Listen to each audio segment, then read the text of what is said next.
திராவிட கொள்கையை பட்டிமன்றங்களில் பேசி பேசி கொண்டு வந்தோம் அப்படின்னு சொல்கிறாரு. பெரியார்லேருந்து ஆரம்பிக்கக்கூடிய அந்த பெரிய கோட்பாடுகள் சித்தாந்தங்கள் எல்லாம் இருக்குது. ஆனால் இந்த திராவிட பாரம்பரியம் எப்படிப்பட்டதாக இருந்துச்சு அப்படின்னா, இந்த கண்ணதாசன் எல்லாம் எழுதியிருக்கிறாப்புல, அந்த அந்த திமுகவில் இருந்த அந்த தலைவர்கள் எப்படி இந்த பெண்களை பொறுத்த மட்டும் இல்லை, அவங்களுடைய பார்வை எப்படி இருந்துச்சு, அவங்களுடைய வாழ்க்கை முறை எப்படி இருந்துச்சு, எந்த கண்ணோட்டத்தில் பெண்களை அவங்க அணுகுனாங்க, முக்கியம் அந்த ஆண் பெண் உறவை எப்படி அணுகுனாங்க அப்படின்றதுக்கு அந்த கண்ணதாசன் இதை பார்த்தாலே தெரியும். திராவிட பாரம்பரியம் என்ன அப்படின்றது தெரியும்.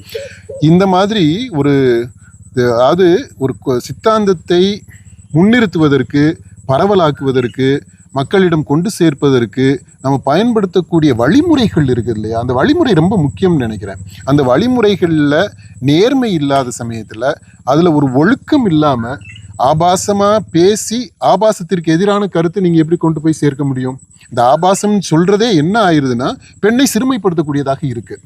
அப்படி ஆபாச பட்டிமன்றத்தில் பெண்மையை சிறுமைப்படுத்தக்கூடிய, பெண்களை இழிவுபடுத்தக்கூடிய, பெண்களை ஒடுக்குமுறைக்கு ஆளாக்கக்கூடிய ஒரு பட்டிமன்றம்ன்றது ஒரு டிவைஸ், ஒரு இன்ஸ்ட்ருமெண்ட், ஒரு கருவி.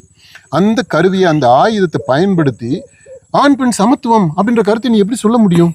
அந்த முரண்பாடு அவங்களுடைய பர்சனல் லைஃப்லையும் அந்த யோக்கியதை இல்லை, அவங்க ஃபாலோ பண்ண அந்த அணுகுமுறையிலையும் எந்த யோக்கியதையும் இல்லை.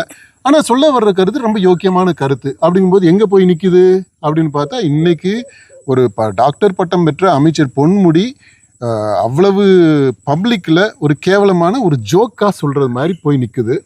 அந்த பள்ளிக்கூடத்தில் ஒரு வயசுக்கு வந்து ஒரு சிறுமியை, ஒரு 8ஆம் கிளாஸ் படிக்கிற பிள்ளைய, பச்சை பிள்ளைய வெயிலில் வாசப்படியில் உட்கார வச்சு பரீட்சை எழுத வைக்குது.